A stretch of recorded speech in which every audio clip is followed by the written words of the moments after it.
thank you all for being here tonight, and thank you for taking your time to advocate on issues of concern to our community, and in particular on the issue of ending the cycle of genocide.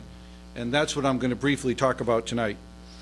There is no issue more near and dear to our community, obviously, than ending genocide. There is no crime more repugnant or contrary to basic human values than genocide. Yet, just in the 20th century, we have at least 6 instances of genocide, starting with the Armenians, obviously, the Ukrainians, the Holocaust against the Jews, the Cambodians, the Rwandans, and sadly, even now, against the Darfurians in Sudan.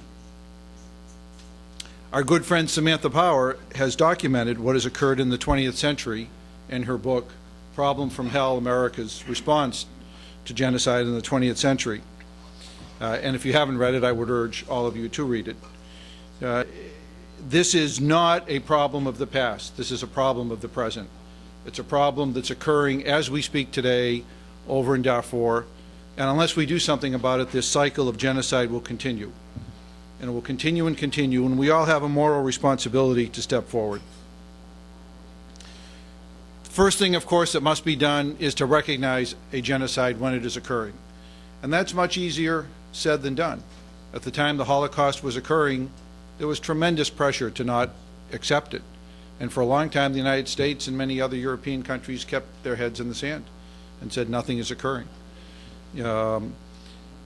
Sometimes after the fact it's a bit easier, as in the case of Rwanda, but it can be quite difficult. I certainly give the United States credit for recognizing what's occurred or what is occurring in Darfur, but recognition is a sine qua non. We have to start with that, and of course those of us who are Armenian Americans, that's an issue very close to us because although the United States has been on record in the past and U.S. presidents in the past have so recognized it, we would like ongoing and current recognition, and that's what we're battling for in House Resolution and Senate Resolution 106.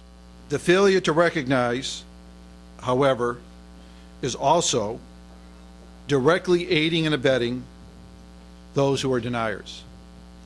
And this is where, frankly, we must call the United States and any other country on the carpet for failing to call Turkey on the carpet in terms of recognizing what occurred.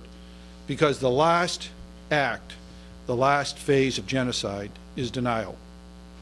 And part of that denial is aiding and abetting those who refuse to acknowledge it.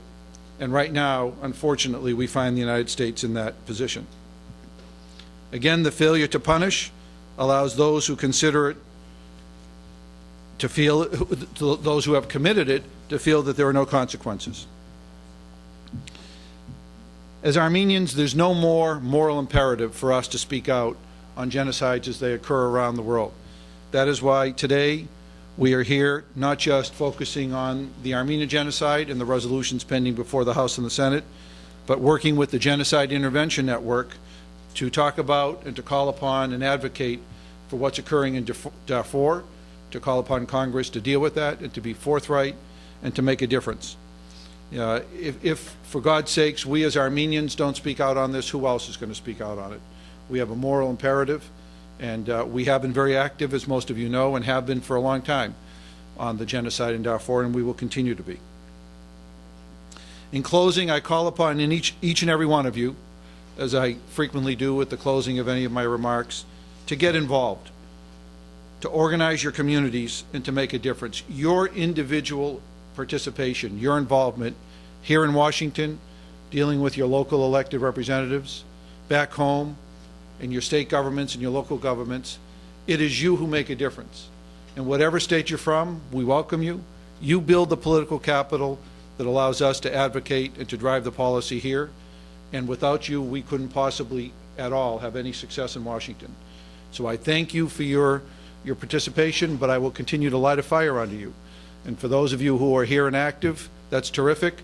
But I want you each to think about when you go home from these few days of advocacy, who else you're going to get active. And I want you to make a commitment to get other people, whether it be in your family, your friends, or your community, and to get them involved, and to help us expand our reach. I'm delighted this weekend to see that we have participants from some states we normally don't have participants, from Georgia, from Oregon, from Tennessee, from Idaho, from Texas, from Arizona. These are not places where we have traditional Armenian communities. We, of course, have Armenians here from Rhode Island, Massachusetts, California, Illinois, Michigan, New Jersey, New York. But as we, as a community, expand and as we reach out, frankly, we become that much more effective. The representative from Idaho has the same vote as the representative from Massachusetts. And it's important that we not take anybody for granted and that we work everywhere we possibly can. And again, I urge each and every one of you to bring on more friends, to continue to advocate and to stay involved. Only through our collective effort, through our focused action, can we hope to end the cycle of genocide. And that's what I make my personal commitment to each and every one of you, and I hope you too, and I know you do, by being here, make that commitment to be successful in. Thank you.